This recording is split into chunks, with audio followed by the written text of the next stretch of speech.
जय श्री गणेश, जय सनातन धर्म। हे श्रद्धालुजनों, सनातन परंपरा में संतान की दीर्घायु, सुख और समृद्धि के लिए सकट चौथ व्रत का विशेष महत्व माना गया है। माघ मास के कृष्ण पक्ष की चतुर्थी तिथि को मनाया जाने वाला यह पावन व्रत संकष्टी गणेश चतुर्थी के नाम से भी प्रसिद्ध है, जिसे अनेक स्थानों पर तिलवा चौथ, तिलकुटा चौथ, माघी चौथ एवं वक्रतुंडी चतुर्थी कहा जाता है। यह व्रत सकट माता, भगवान श्री गणेश तथा चंद्रदेव की पूजा अर्चना और नियम पूर्वक व्रत से जुड़ा हुआ है। शास्त्रों में वर्णित है कि इस दिन श्रद्धा भाव से व्रत, पूजन एवं कथा श्रवण करने से जीवन के संकट दूर होते हैं तथा संतान के जीवन में उन्नति, स्वास्थ्य और कल्याण का आशीर्वाद प्राप्त होता है। इसलिए भक्तजनों, मन को स्थिर कर भक्ति भाव से भगवान गजानन का स्मरण करते हुए आइए सकट चौथ संकष्टी गणेश चतुर्थी व्रत कथा का श्रवण करें। गणेश चतुर्थी व्रत की पहली कथा। पौराणिक एवं प्रचलित श्री गणेश कथा के अनुसार एक बार देवता कई विपदाओं में घिरे थे। तब वह मदद मांगने भगवान शिव के पास आए। उस समय शिव के साथ कार्तिकेय तथा गणेश जी भी बैठे थे। देवताओं की बात सुनकर शिव जी ने कार्तिकेय व गणेश जी से पूछा कि तुम में से कौन देवताओं के कष्टों का निवारण कर सकता है। तब कार्तिकेय व गणेश जी दोनों ने ही स्वयं को इस कार्य के लिए सक्षम बताया। इस पर भगवान शिव ने दोनों की परीक्षा लेते हुए कहा कि तुम दोनों में से जो सबसे पहले पृथ्वी की परिक्रमा करके आएगा, वही देवताओं की मदद करने जाएगा। भगवान शिव के मुख से यह वचन सुनते ही कार्तिकेय अपने वाहन मोर पर बैठकर पृथ्वी की परिक्रमा के लिए निकल गए। परंतु गणेश जी सोच में पड़ गए कि वह चूहे के ऊपर चढ़कर सारी पृथ्वी की परिक्रमा करेंगे तो इस कार्य में उन्हें बहुत समय लग जाएगा। तभी उन्हें एक उपाय सूझा। गणेश अपने स्थान से उठे और अपने माता पिता की 7 बार परिक्रमा करके वापस बैठ गए। परिक्रमा करके लौटने पर कार्तिकेय स्वयं को विजेता बताने लगे। तब शिव जी ने श्री गणेश से पृथ्वी की परिक्रमा न करने का कारण पूछा। तब गणेश ने कहा, माता पिता के चरणों में ही समस्त लोक हैं। यह सुनकर भगवान शिव ने गणेश जी को देवताओं के संकट दूर करने की आज्ञा दी।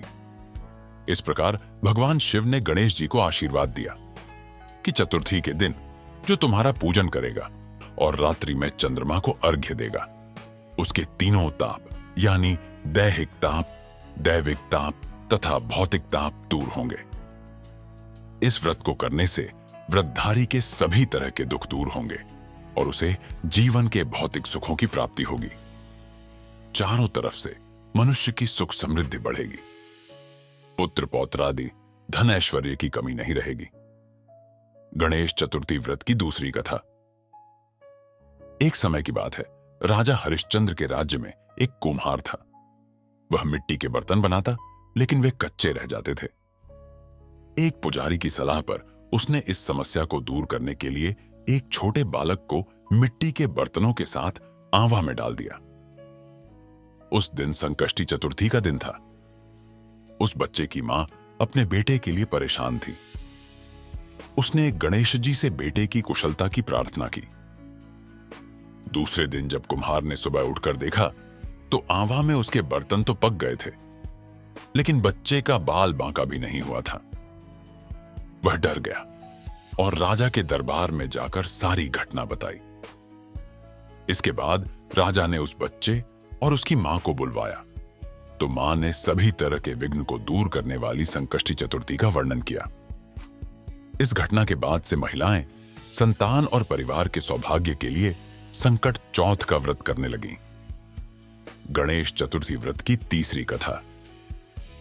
एक समय की बात है कि विष्णु भगवान का विवाह लक्ष्मी जी के साथ निश्चित हो गया। विवाह की तैयारी होने लगी। सभी देवताओं को निमंत्रण भेजे गए, परंतु गणेश जी को निमंत्रण नहीं दिया। कारण जो भी रहा हो, अब भगवान विष्णु की बारात जाने का समय आ गया। सभी देवता अपनी पत्नियों के साथ विवाह समारोह में आए। उन सब ने देखा कि गणेश जी कहीं दिखाई नहीं दे रहे हैं। तब वे आपस में चर्चा करने लगे कि क्या गणेश जी को नहीं न्योता है या स्वयं गणेश जी ही नहीं आए हैं। सभी को इस बात पर आश्चर्य होने लगा। तभी सबने विचार किया कि विष्णु भगवान से ही इसका कारण पूछा जाए। विष्णु भगवान से पूछने पर उन्होंने कहा कि हमने गणेश जी के पिता भोलेनाथ महादेव को न्योता भेजा है। यदि गणेश जी अपने पिता के साथ आना चाहते तो आ जाते। अलग से न्योता देने की कोई आवश्यकता भी नहीं थी। दूसरी बात यह है कि उनको 1.25 मन मूंग, 1.25 मन चावल, 1.25 मन घी और 1.25 मन लड्डू का भोजन दिन भर में चाहिए। यदि गणेश जी नहीं आएंगे तो कोई बात नहीं। दूसरे के घर जाकर इतना सारा खाना पीना अच्छा भी नहीं लगता। इतनी वार्ता कर ही रहे थे कि किसी एक ने सुझाव दिया, यदि गणेश जी आ भी जाएं, तो उनको द्वारपाल बनाकर बैठा देंगे कि आप घर की याद रखना। आप तो चूहे पर बैठकर धीरे धीरे चलोगे तो बारात से बहुत पीछे रह जाओगे। यह सुझाव भी सबको पसंद आ गया, तो विष्णु भगवान ने भी अपनी सहमति दे दी। होना क्या था कि इतने में गणेश जी वहां आ पहुंचे और उन्हें समझा बुझाकर घर की रखवाली करने बैठा दिया। बारात चल दी। तब नारद जी ने देखा कि गणेश जी तो दरवाजे पर ही बैठे हुए हैं, तो वे गणेश जी के पास गए और रुकने का कारण पूछा। गणेश जी कहने लगे कि विष्णु भगवान ने मेरा बहुत अपमान किया है। नारद जी ने कहा कि आप अपनी मीशक सेना को आगे भेज दें, तो वह रास्ता खोद देगी जिससे उनके वाहन धरती में धंस जाएंगे। तब आपको सम्मान पूर्वक बुलाना पड़ेगा। अब तो गणेश जी ने अपनी मूषक सेना जल्दी से आगे भेज दी और सेना ने जमीन पोली कर दी। जब बारात वहां से निकली तो रथों के पहिए धरती में धंस गए। लाख कोशिश करे परंतु पहिए नहीं निकले। सभी ने अपने अपने उपाय किए, परंतु पहिए तो नहीं निकले, बल्कि जगह जगह से टूट गए। किसी की समझ में नहीं आ रहा था कि अब क्या किया जाए। तब तो नारद जी ने कहा, आप लोगों ने गणेश जी का अपमान करके अच्छा नहीं किया। यदि उन्हें मनाकर लाया जाए तो आपका कार्य सिद्ध हो सकता है और यह संकट टल सकता है। शंकर भगवान ने अपने दूत नंदी को भेजा और वे गणेश जी को लेकर आए। गणेश जी का आदर सम्मान के साथ पूजन किया। तब कहीं रथ के पहिए निकले। अब रथ के पहिए निकल को गए, परंतु वे टूट फूट गए, तो उन्हें सुधारे कौन? पास के खेत में खाती काम कर रहा था, उसे बुलाया गया। खाती अपना कार्य करने के पहले श्री गणेश आयनम कहकर गणेश जी की वंदना मन ही मन करने लगा। देखते ही देखते खाती ने सभी पहियों को ठीक कर दिया। तब खाती कहने लगा कि हे देवताओं, आपने सर्वप्रथम गणेश जी को नहीं मनाया होगा और न ही उनकी पूजन की होगी, इसीलिए तो आपके साथ ये संकट आया है। हम तो मूर्ख अज्ञानी हैं, फिर भी पहले गणेश जी को पूजते हैं, उनका ध्यान करते हैं। आप लोग तो देवतागण हैं, फिर भी आप गणेश जी को कैसे भूल गए? अब आप लोग भगवान श्री गणेश जी की जय बोलकर जाएं, तो आपके सब काम बन जाएंगे और कोई संकट भी नहीं आएगा। ऐसा कहते हुए बारात वहां से चल दी और विष्णु भगवान का लक्ष्मी जी के साथ विवाह संपन्न करा के सभी सकुशल घर लौट आए। हे गणेश जी महाराज, आपने विष्णु को जैसो कारज सारियो, ऐसो कारज सबको सिद्ध कर जो। बोलो गजानन भगवान की जय। गणेश चतुर्थी व्रत की चौथी कथा। श्री गणेश चतुर्थी व्रत की पौराणिक कथा के अनुसार एक बार भगवान शिव तथा माता पार्वती नर्मदा नदी के किनारे बैठे थे। वहां माता पार्वती ने भगवान शिव से समय व्यतीत करने के लिए चौपड़ खेलने को कहा। शिव चौपड़ खेलने के लिए तैयार हो गए, परंतु इस खेल में हार जीत का फैसला कौन करेगा, यह प्रश्न उनके समक्ष उठा। तो भगवान शिव ने कुछ दिन के एकत्रित कर उसका एक पुतला बनाकर उसकी प्राण प्रतिष्ठा कर दी और पुतले से कहा, बेटा, हम चौपड़ खेलना चाहते हैं, परंतु हमारी हार जीत का फैसला करने वाला कोई नहीं है, इसीलिए तुम बताना कि हम दोनों में से कौन हारा और कौन जीता। उसके बाद भगवान शिव और माता पार्वती का चौपड़ खेल शुरू हो गया। यह खेल 3 बार खेला गया और संयोग से तीनों बार माता पार्वती ही जीत गईं। खेल समाप्त होने के बाद बालक से हार जीत का फैसला करने के लिए कहा गया, तो उस बालक ने महादेव को विजयी बताया। यह सुनकर माता पार्वती क्रोधित हो गईं और क्रोध में उन्होंने बालक को लंगड़ा होने, कीचड़ में पड़े रहने का श्राप दे दिया। बालक ने माता पार्वती से माफी मांगी और कहा कि यह मुझसे अज्ञानतावश ऐसा हुआ है, मैंने किसी द्वेष भाव में ऐसा नहीं किया।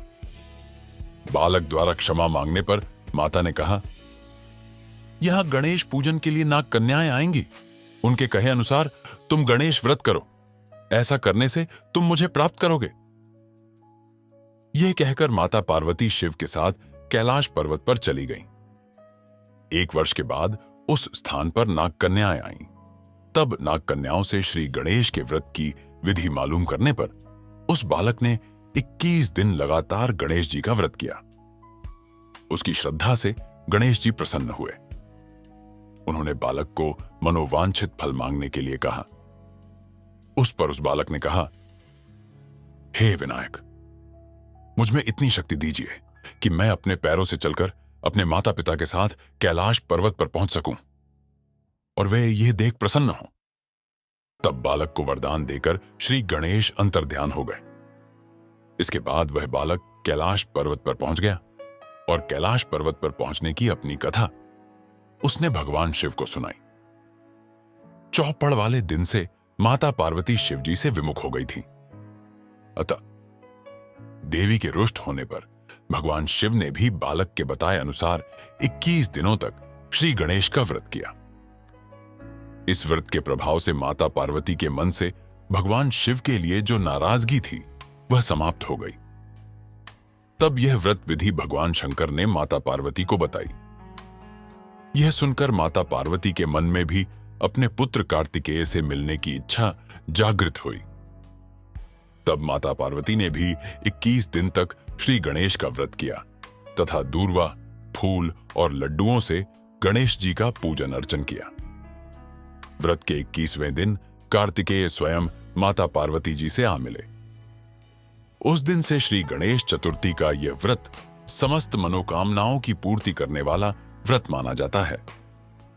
इस व्रत को करने से मनुष्य के सारे कष्ट दूर होकर मनुष्य को समस्त सुख सुविधाएं प्राप्त हो